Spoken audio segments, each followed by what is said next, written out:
Open. It was the only gay bar on this deserted street. The name was missing, and there was only a neon sign said open at 9 p.m. The small door was black, not noticeable. The bar was wedged in between decaying buildings with a vacant lot from it. It was the trash part of St. Louis, a block from where blacks were incarcerated, the ghetto. It was a Wednesday night. Less chance of being noticed or picked to pieces by opinionated eyes. There were only 4 men that came in and out of the bar within the half hour as I cruised past several times. It was a mixed-colored bar. A dented red truck pulled up a few feet from the bar without a name. A man, I estimated, in his 40s, gets out. He was dressed in black jeans, black shirt, long dark stringy hair, pasty skin, and eyed me as I drove by. I held my breath. I didn't want him to see me breathing with interest. Did he see what was in my mind? Read the saliva, the writings of desires on the walls of my mouth as if it was a cave with ancient drawings? Maybe he would give me a story that should be remembered. I drove around the block 4 times. I parked slowly, walked by closed stores. Mannequins had that judgment look, and I pretended I was reading a poster in a window about a touring R&B show while watching this stranger leaning against a building, pretending he was not seeing the fog trailing behind me.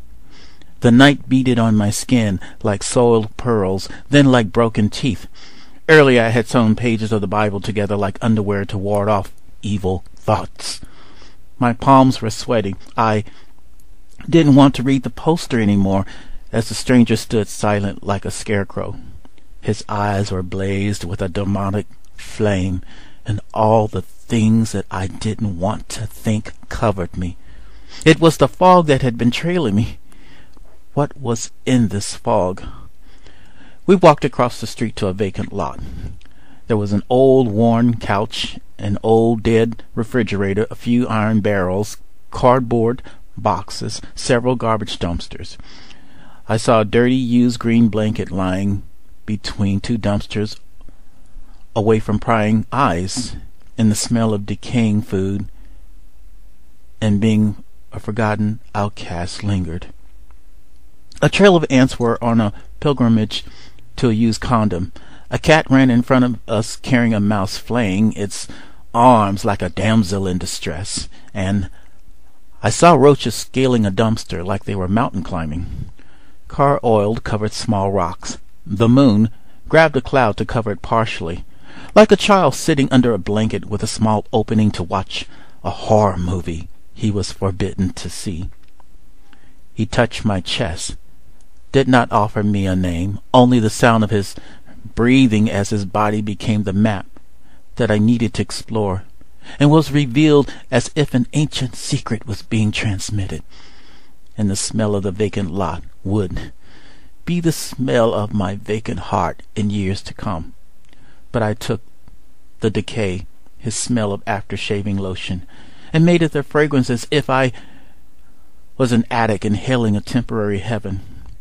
His hands were cold, callous. I shivered. He pulled me close. I don't want to remember. I didn't remember pants falling at my knees, but I thought of a tree falling in a forest and no witness.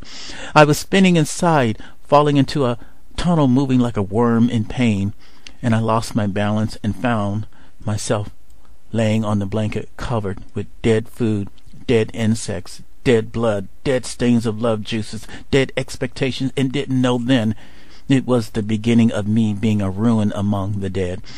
It was my first time. It was more times than he cared to count as he undressed me with his astral mouth. And all the things I feared I thought I could face.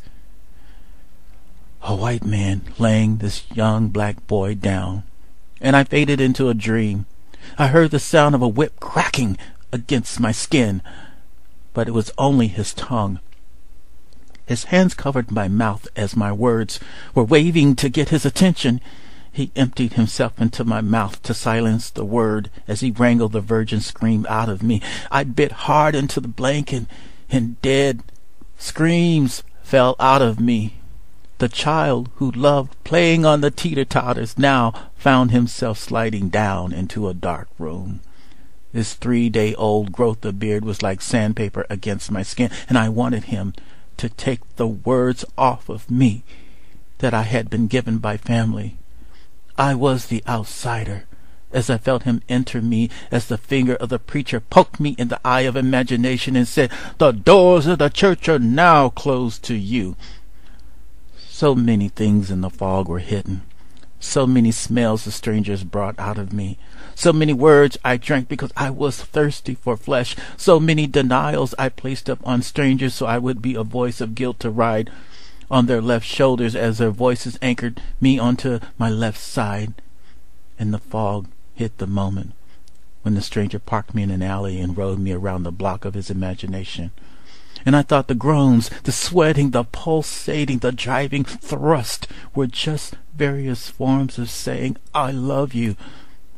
But he wiped the smile from my lips, left us dying stars in the blanket, my hands in my new pair of dress slacks bought for Sunday school.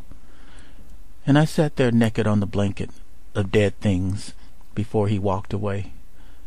I felt him taking my body and twisting it into a new shape as children things fell out of me broken.